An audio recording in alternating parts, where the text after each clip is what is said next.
नमस्कार दोस्तों, मैं हूं डॉक्टर अमरीश खारी और आप देख रहे हैं हेल्दी सब्सक्राइबर्स। आज हम एक BRL के पेटेंट दवाई के बारे में बात करेंगे। ईयररेक्स ईयर ड्रॉप्स के नाम से ये दवाई आती है।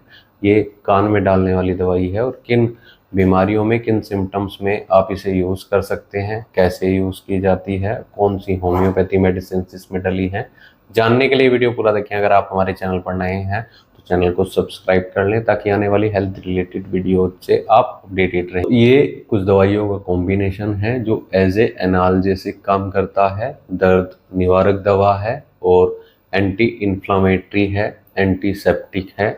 यानी ये दवाई पेशेंट को इन्फेक्शन में दी जाती है, दर्द में दी जाती है। कान में पेशेंट को अगर कोई भी इन्फेक्शन हो गया है जिसके कारण कान में सूजन है, दर्द रहती है या कान से डिस्चार्ज हो रहा है, ऐसे केस में आप इस दवाई को दे सकते हैं। बहुत इफेक्टिव मेडिसिन ये रहती है। साथ में ईयर वैक्स के लिए भी ये दवाई दी जाती है, जिसके कारण अगर कान पेशेंट का बंद हो गया है, कान में जब मैल भर जाती है, बहुत लंबे टाइम से ऐसा देखने को मिलता है कि पेशेंट को कम सुनाई देता है या फिर पेशेंट के कान कई बार बंद भी हो जाते हैं, तो ऐसे में ये दवाई ईयर वैक्स को भी बाहर निकालती है और इन्फेक्शन को भी ठीक करने का काम करती है। बच्चों में देखा जाता है कि कई बार ईयर पेन हो जाता है जिसके कारण बच्चा रोता रहता है, तो ऐसे में आप इसका यूज़ कर सकते हैं। अडल्ट्स में भी देखा जाता है कि कान के दर्द के कारण पेशेंट को बहुत परेशानी देखने को मिलती है, ईयर डिस्चार्ज होता है, फीवर पेशेंट को कई बार आ जाता है और दर्द बहुत ज़्यादा होता है जिसके कारण लेटने में परेशानी होती है, पेशेंट सही से सो भी नहीं पाता है। टिनिटस इन्फेक्शन में भी ऐसा हो सकता है, किसी और इन्फेक्शन के कारण भी ऐसा देखने को मिलता है जिसमें पेशेंट को बहुत परेशानी का सामना करना पड़ता है।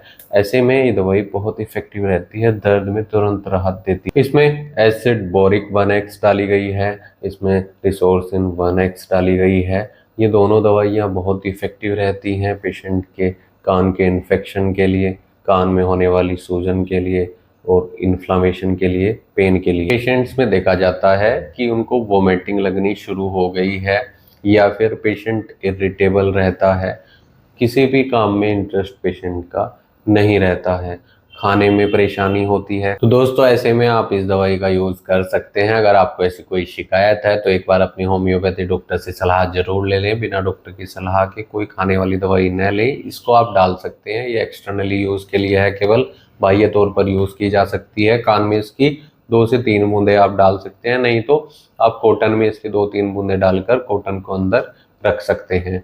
इसके लिए अगर लंबे टाइम से आपको परेशानी है, दर्द की शिकायत रह रही है, कान का बहने की शिकायत है, कम सुनाई देने की शिकायत है, तो खाने वाली दवाइयाँ भी कई बार ज़रूरी हो जाती हैं। इसके लिए डॉक्टर से मिले, नहीं तो दिए गए व्हाट्सएप नंबर पर हमसे संपर्क कर इलाज या सलाह ले सकते हैं। प्रॉपर ट्रीटमेंट ले तभी ठीक हो पाएगा। खाने वाली दवाइयाँ ज़रूरी होती हैं। वीडियो देखने के लिए धन्यवाद। चैनल को सब्सक्राइब करें और कमेंट सेक्शन में ज़रूर बताएं कि हमारी वीडियोज़ आपको कैसी लगती हैं। Thank you.